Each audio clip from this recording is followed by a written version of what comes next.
What's up, everyone? Ben Barrows, aka Random Crown, here reviewing the $27 Six Max Turbo Progressive KO on Stars.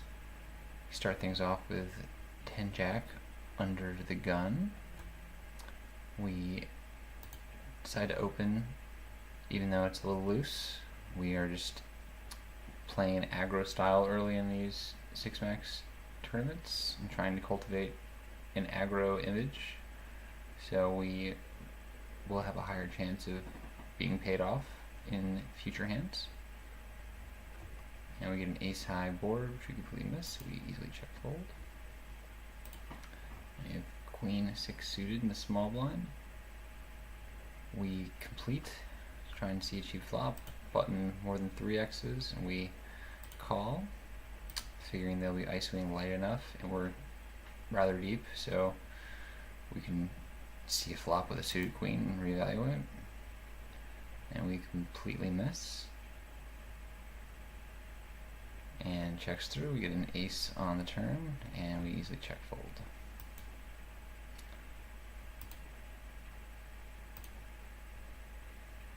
King 7 suited we open.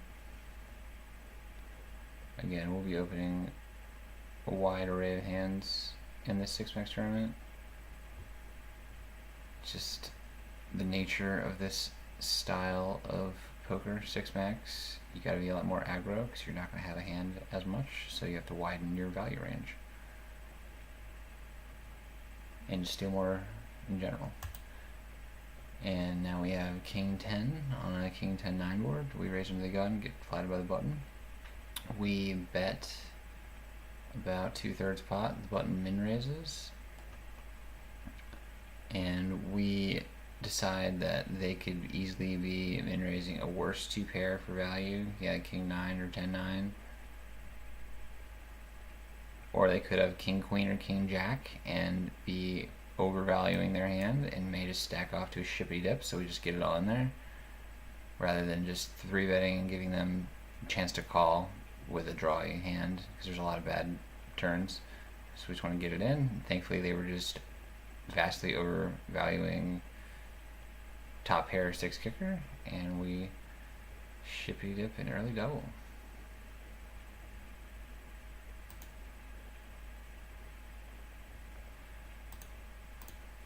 I have 8s on the cutoff, facing an under the gun open. We easily call, and the button 3-bets. Now it's a standard fold since we don't have proper odds to set mine, and they have a strong range to 3-bet there.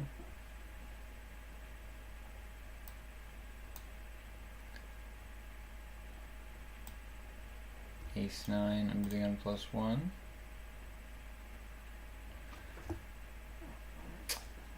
Good enough to raise here for sure, which is also the hijack. You could fold, but we're just gonna have the best hand so much, we might as well just raise it. If you have players that play back you a lot, then it's fine to fold this kind of hand. But in general, the play needs is rather passive, so it's better to be on the aggro side. I have 5-4 suited in the BB, under the gun opens, cutoff calls. We peel, see a Jack 8-10 rainbow board, easy check fold to this bet. 8's in the small blind.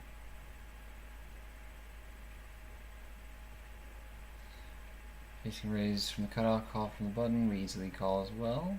BB comes along, we get a Jack 5-3 2-spade board. Cutoff bets less than a 1/3 pot, so we call, figuring that they can be betting for value with a worse hand, and of course are ahead of all their air, like ace high type stuff. 6 spade in the turn, check check, offsuit 3 pairs to the river, check check, and we are indeed ahead of ace queen high. Ship the chips.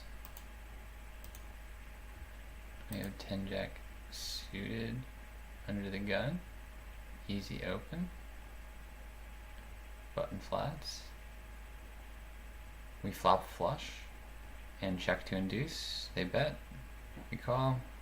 We decided to lead the turn because it paired the 3. So this way we prevent them from checking back and potentially seeing an ace or 9 to double pair the board, or another club, all of which would make our flush worse off. So we decide to just bet out, so they have to call to see a river so we can get more money in the pot when our hand is still likely best. And if they have an ace, they're always going to call this bet. And they could call it with like single club type hands, like king, queen with the queen of clubs or something of that nature. But they fold, and we take it down. Now we get raised from the cutoff, 3-bet from the button, easy muck. We have queen 8 in the small blind. And we shippy dip it in for 11.5 blinds effective against the BB. They call. We turn 8, which is great, but wasn't even necessary because they only had jack high and all we had to do was hold.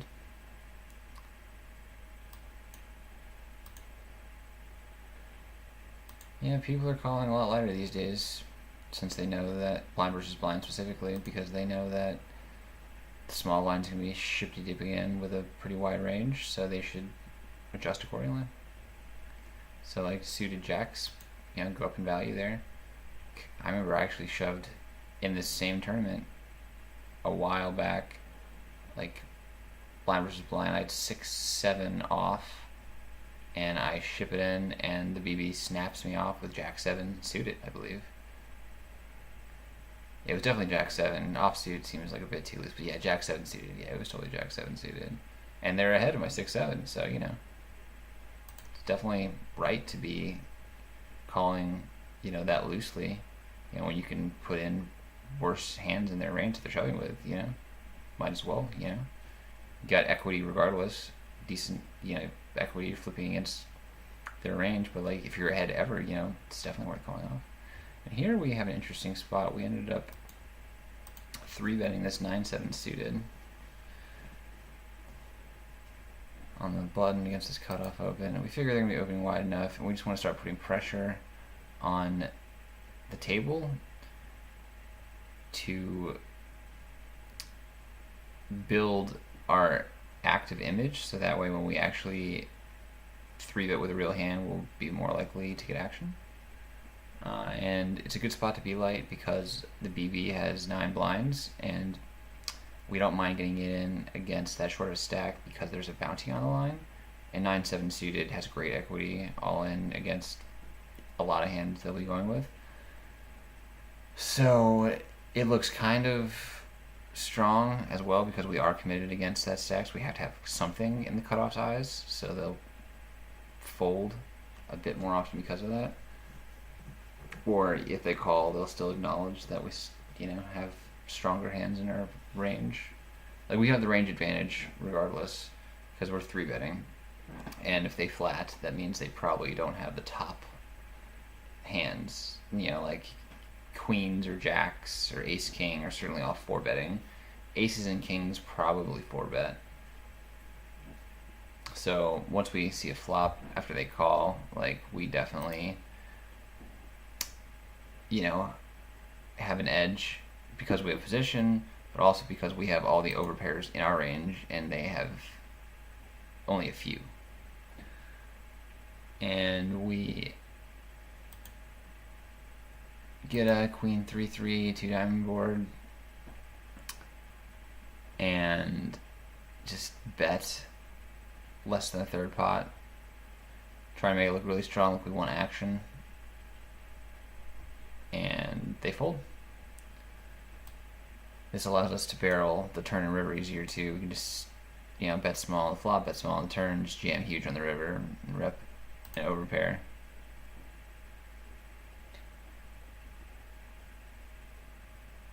And we decide to keep getting fancy with our queen jack.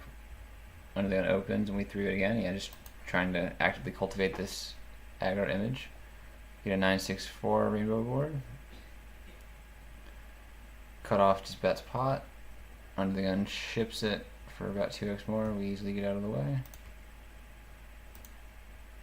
7-8 suited here in the BB. Facing a raise from UTG. Easy muck after the SB 3 bets. I have ace jack on the button. Looks like we just shipped the blinds. Ace 10 now on the cutoff. And do we double dip the bleezies? Now we have ace 6 suited under the geezy.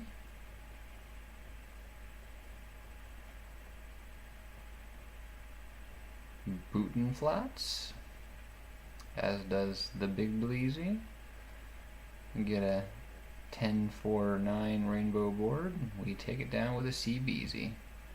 Third pot is GTO. When you're betting for value or as a bluff, whenever you have these, rainbow boards, like ace high, king high boards, just not very connected textures. Yeah, third pot will get the job done. People fold a lot. And even when you have it, it'll be an effective way to induce. So yeah, it really is just the best balance c-bet sizing. Obviously, if the board is very drawy, then you want to bet more to protect. But, it's all situational.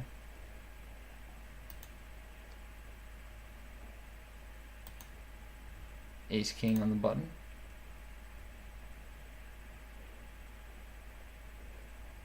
We open, small blind calls, get a deuce 7-8 2 spade board. We underbet to just keep in a lot of worse hands, but also to just set up barrels later easier. Like if we turn a spade, we can barrel larger because we expect them to call lighter when we make this really small sizing, and they'll probably fold a lot more to big bets on the turn because they'll be calling with like a deuce here, they'll be calling with ace high, calling with king high or queen high sometimes, playing straight draws, like even like the bad straight draws like 6-4. So yeah, 5-9 even. Well, I guess 5-9 doesn't really flat pre or 6-4. But like 5-6 definitely flats. Or suited, I guess. I don't know, 6-4 suited could flat. It just depends on how loose they are. But yeah, we just want to keep in like all their bad hands, and then we can barrel them off later, just get more money in the pot. I don't know, it's kind of an experimental play though. I don't think it's optimal. I think we should just go a third pot.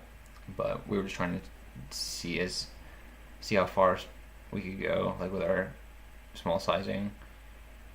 Grips was going into this in one of his hand history reviews, and he even went as far as to min bet, as a c-bet sizing, just because he just knew they would fold a lot, and might as well save as many chips as you can.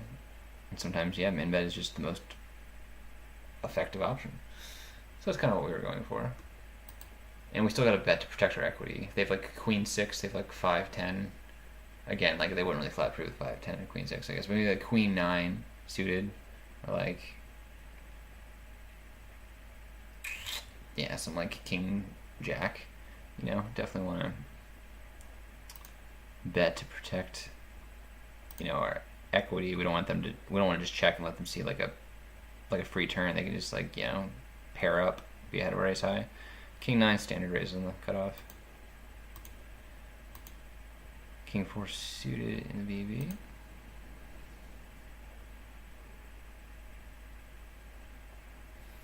Facing a raise from UTG +1. Button 3 bets all in. Ships it up.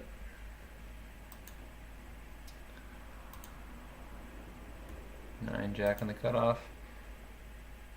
We open here.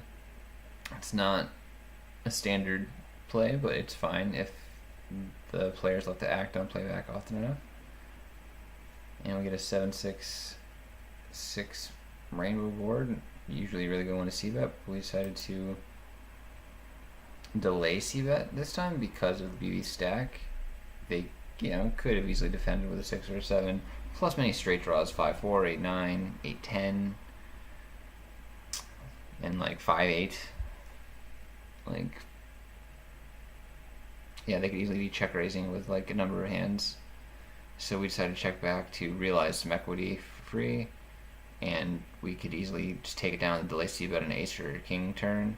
And when we, make a queen or a jack, then, we can just bet for value like we do now. And they don't have anything, so they just let it go. And we have king 3 suited in the view.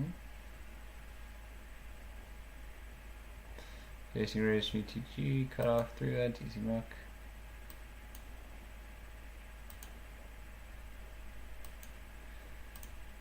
Actually fold for a bit, don't really get any playable hands.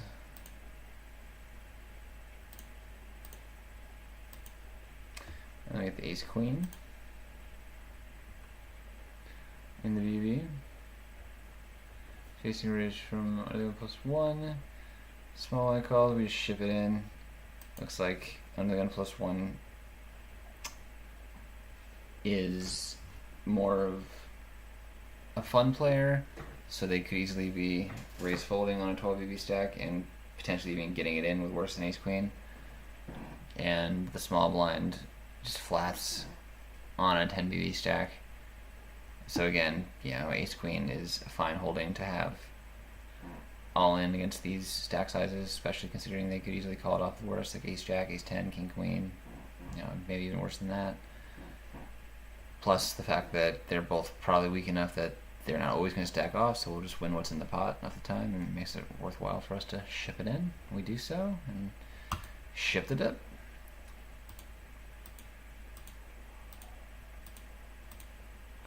Now we got the pocket rockets and small blind.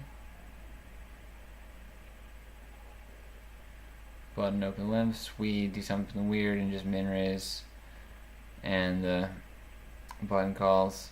We under bet the flop with our top set to try and induce. They call. We get a queen on the turn for set forward straight, and then we decide to just go for thin value on the river with our top set, figuring we can fold to a raise because it's always a straight. And of course they would raise with the king, but it makes sense not to raise with 8-9 there since it's the worst straight and we could easily have a king. But I mean, that's just why we have to raise bigger pre to give bad odds to hands like that could easily draw out on us, because when we min raise we just give them the right price, like both sometimes directly and also with the implied to just draw out on us. So just need to play more standardly, need to like 3x or 4x out of position. Like this is why I'm showing you guys this hand history too, because I don't play it perfectly by any means. Like I make a lot of mistakes, especially early on, just trying to build a stack and cultivate an aggro image, and just cultivate like a spazzy, spewy image. Like this is like a player who doesn't know what he's doing. He's just clicking buttons, and I want to do that on purpose so everyone else would view me as that kind of player, and then adjust once everyone has it in their mind that I play this certain way. Because then it'll get you heaps action, when you just really tighten up and play super standard in GTO and just have it in these spots where they've seen you just not have it before or show up with weird stuff. Now we have ace-9 in the small line. Hijack up as we muck. Ace-5 on the button. Looks like I'm gun +1 opens.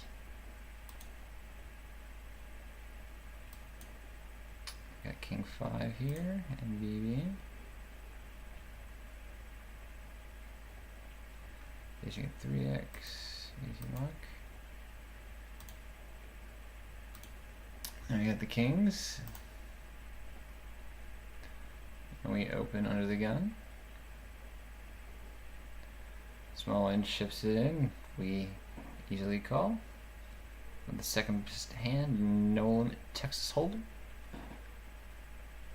And Hold'em we do against the ace and the 9. And that's why we were so aggro early on, so we could potentially get action from something more mediocre like this. And with that, we are going to conclude the first part of the $27 6 Max Turbo Progressive KO hand history review. Hope to see you guys back for part 2.